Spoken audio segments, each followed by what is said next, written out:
Welcome to The Explainer. Today, we're tackling a question that so many of us have. How are you supposed to build a spiritual life when your worldly life demands everything you've got? We're going to explore a new way of thinking about this, a path that doesn't make you choose between your responsibilities and your deepest aspirations. So let's just get right into it with this question, because I think it hits home for a lot of people. You know that feeling, right? That sense that the real work, the deep, personal, spiritual stuff, well, that has to wait. It gets put on the back burner until all the other boxes are ticked off. The mortgage, the career, raising a family, and that feeling, that constant postponement, it creates what you could call the someday dilemma. It's this conflict that runs in the background of our lives, pushing what we might value most into some far-off, hazy future that we hope we'll get to someday. I mean, how many times have you heard this? Or maybe even thought it yourself? When I retire, then I'll have time. It treats spiritual practice like it's a luxury item you can only afford in your golden years, a hobby you pick up after the quote-unquote real work of life is over and done with. But what if that whole way of thinking is just wrong? What if there's a smarter, more integrated way to live? That's exactly what this new path to liberation is all about. It's not about waiting for someday. It's about strategically building for it, starting right now. And here's where we flip the script entirely. The common view sees life in two separate chunks, worldly life, and then spiritual life. You finish one, you start the other.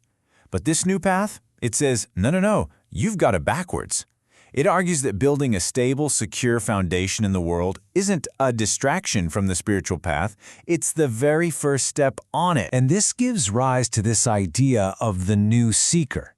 Now, this isn't someone who just gets old, retires, and thinks, well, what now? No, this is someone who plans for their own freedom. They mindfully, strategically build financial and personal stability, not just for comfort, but to create the space to pursue their spiritual path without ever having to depend on or be a burden to anyone else. And look, this isn't some brand new pop psychology life hack. This whole approach is actually grounded in a really profound, timeless intellectual framework.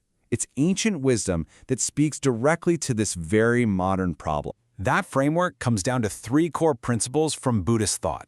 Now, the names might seem a bit intimidating at first. Kalenyutta, Dhammanyutta, and Attanyutta. But what they mean is actually incredibly practical.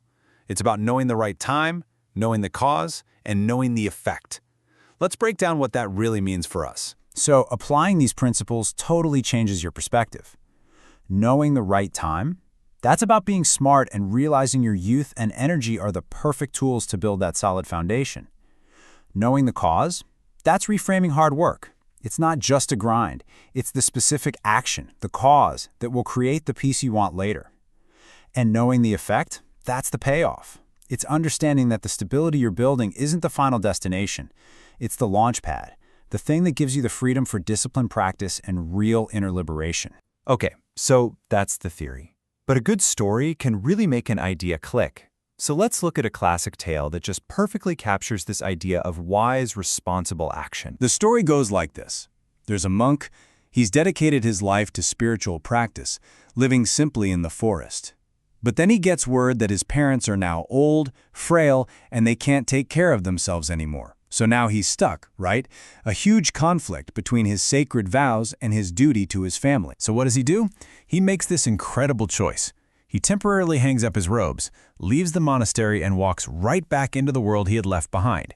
He gets a job, and he works, not for himself, but to make sure his parents are safe and provided for. And once he had built up enough savings to ensure they would be okay, he returned to the monastery. But here's the key. He went back to his practice, free from the nagging worry about his family. His mind was clear. His focus could be absolute, maybe even more so than before. And this just nails the point, doesn't it? His time back in the working world wasn't a spiritual failure. It wasn't him giving in to greed or materialism. It was a profound act of wisdom. He understood that to have true peace of mind, which you absolutely need for deep practice, he had to take care of his responsibilities first. So, let's pull all these threads together. You've got the new seeker, this ancient wisdom, this powerful story. What does it all really mean for us? Well, it means we have to redefine what we think we're trying to do on a spiritual path. Because here's the bottom line, the goal isn't to escape the world. That's not liberation, that's just running away.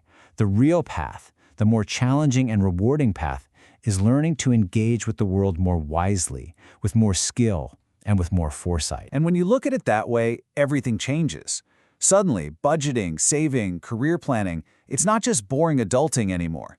It becomes a spiritual practice in itself. Building a stable life becomes a conscious act of creating the freedom you'll need for your ultimate journey. So that really leaves us with a final question to think about. Instead of asking, when will I have time for my spiritual life, maybe the better question is, what foundation am I building right now for my life's ultimate purpose? Thinking about that is the new path. This has been The Explainer.